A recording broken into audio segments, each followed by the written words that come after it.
मैं नाज़मा अब्दी और आप देख रहे हैं चंदेरी हलचल।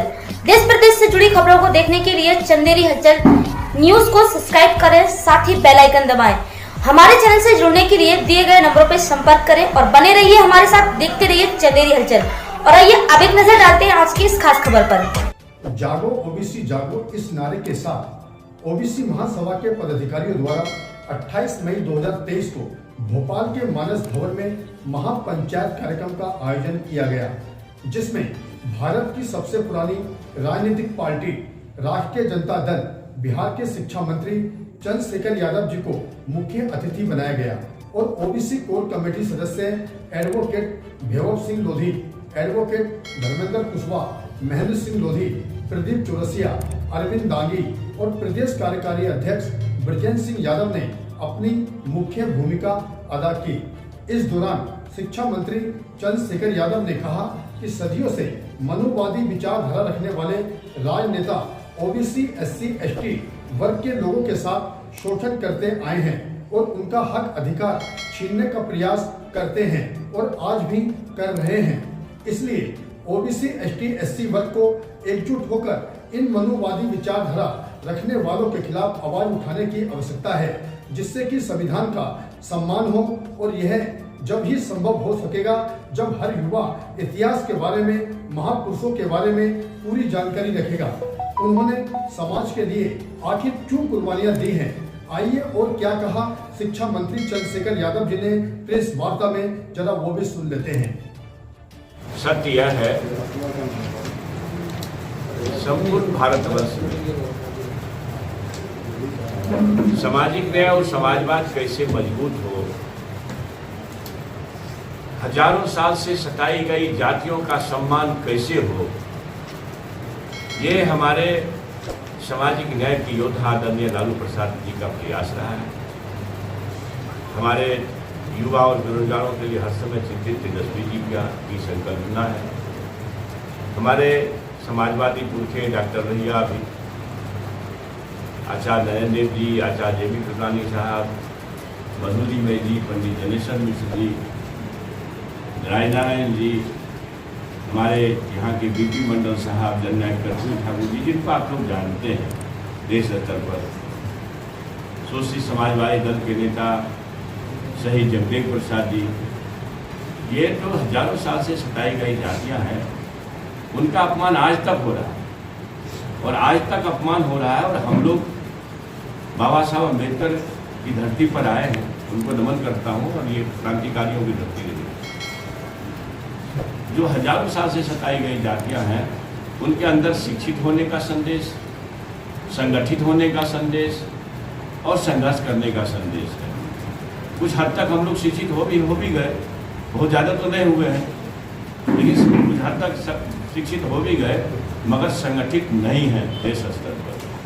तो जो हजारों साल से सताई गई जातियां हैं, जहाँ जिनको लोग समेकित रूप से शूद्र कहा है शास्त्रों ने, जिनको अछूत बनाया है शास्त्रों ने, इसलिए ऐसे समाज की गोलबंदी और प्रगतिशील लोगों की गोलबंदी। क्योंकि आप एक बात बताओ, यह भारतवर्ष 10 आदमी के मजबूत होने से मजबूत बनेगा जो हजारों साल से मजबूत है, कि 90 और जो जुटेंगे, जो हजारों साल से सताई गई जातियां हैं, जाति के नाम पर अपमानित है, छूट अछूट का भेदभाव दल झेल रहे हैं, वो सभी लोग ताकतवर बनेंगे, तब देश ताकतवर होगा।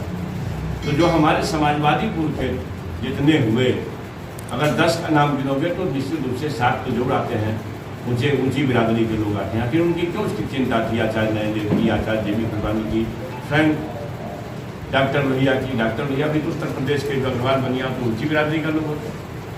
इसलिए कि जिसको देश की चिंता होगी वो सबकी चिंता करेंगे। जो सबकी चिंता करेंगे तो हजारों साल से जो मजबूत जातियां हैं, जिनके कंधे मजबूत हैं, उनको भी ये समझना चाहिए कि हजारों साल से सताई गई जातियां आज भी, राष्ट्रपति को जो पहला नागरिक होता है, उसको जो नए संसद भवन का इनॉग्रेशन हुआ, आप देखो उसको जगह न मिला, उससे तो कहीं संसद भवन छुआ तो नहीं जाता। राष्ट्रपति रामनाथ कोविंद 2019 में गए थे जगन्नाथपुरी मंदिर में, किन्ने उनको जाने से रोका? कौन सा विचार है? यही है मनुवादी विचार, यही है ब्राह्मणवादी विचार। ये हजारों साल से हम लोग झेल रहे हैं। ये विचार है, किसी ब्राह्मण या किसी ऊंची बिरादरी के खिलाफ गुस्सा नहीं है, ये विचारों के खिलाफ थे। मनवाद, ब्राह्मणवाद जिसको हम कहते हैं, ब्राह्मण और ब्राह्मण नहीं। तो मेरा ये कहना है, इसी के लिए हम लोग आए। हमारी पार्टी, हमारे बिहार विकास के शिल्पकार नीतीश बाबू, सबकी चिंता है कि कैसे ये सब हिंदूवाद और राष्ट्रवाद से देश को निजात दिलावे। आप गौकसी बढ़ाते हो, 2015 में शासन आया है, अब 2015 से पहले बीफ का निर्यात देख लीजिए देश का कितना है और अभी के बीफ का निर्यात कितना है। आप ब्राजील के साथ मैंने एक तरह से अव्वल देशों में बीफ निर्यातक बन गए। तो गौ मांस का व्यापार बढ़ाते हो और गौ कत्ल के नाम पर आप नफरत फैलाते हो। ये इसलिए सभी लोगों की संभावना चुनाव है आपका 5 महीना के बाद। तो मध्य प्रदेश में कर्नाटक का से बुरा हाल हो, ये संघी वनवादी नफरतवादी शासन व्यवस्था का, इसकी संभावना के लिए यहाँ आए हैं। और मुझे पक्का विश्वास है, कल से लेकर के परसों में आया हूँ, जो एक मजबूत संगठन है ओबीसी महासभा का, और इसके साथ में सारे लोग जुड़ेंगे, चंद्रशेखर रावण वगैरह वगैरह सबों से। विधानसभा 2023 को लेकर क्या तैयारी है आपकी पार्टी की? 2023 की ओबीसी महासभा की जो तैयारी होगी उसी में मेरी पार्टी होगी ना। ये जो शूद्र आच्छादित पार्टी है उसमें प्रगतिशील लोग भी आएंगे। A to Z में जो पसंद, हमने कहा ना कि 10 समाजवादियों का नाम लो, 7 उसमें ऊंची बिरादरी के लोग मिलेंगे। आरक्षण 37 वर्ष तक जिसने लूटा, लेकिन देने वाला भी ऊंची बिरादरी के थे, वीपी सिंह साहब। इसलिए मैं ये कहता हूँ, जो देश की चिंता करेगा वो सबकी चिंता करेगा, और वही शूद्रों की भी चिंता करेगा। क्योंकि शूद्र 90 है, नारी शक्ति मातृशक्ति को अभी तो उसमें जोड़ना बाकी है, जिसको आप अपना जिंदाबाद जिंदाबाद जिंदाबाद, मंडल मसीहा लालू प्रसाद जी जिंदाबाद जिंदाबाद जिंदाबाद। चंद्रशेखर जी संघर्ष करो, हम तुम्हारे साथ हैं। चंद्रशेखर जी संघर्ष करो, हम तुम्हारे साथ हैं। देश नेता कैसा हो, लालू जैसा हो। देश का नेता कैसा हो, देश का नेता कैसा हो, मंडल कमीशन जिंदाबाद जिंदाबाद जिंदाबाद हमारा संघर्ष जिंदाबाद जिंदाबाद जिंदाबाद। पिछड़ों की बात करेगा, वही देश पे राज करेगा, पिछड़ों की बात करेगा, वही देश पे राज करेगा।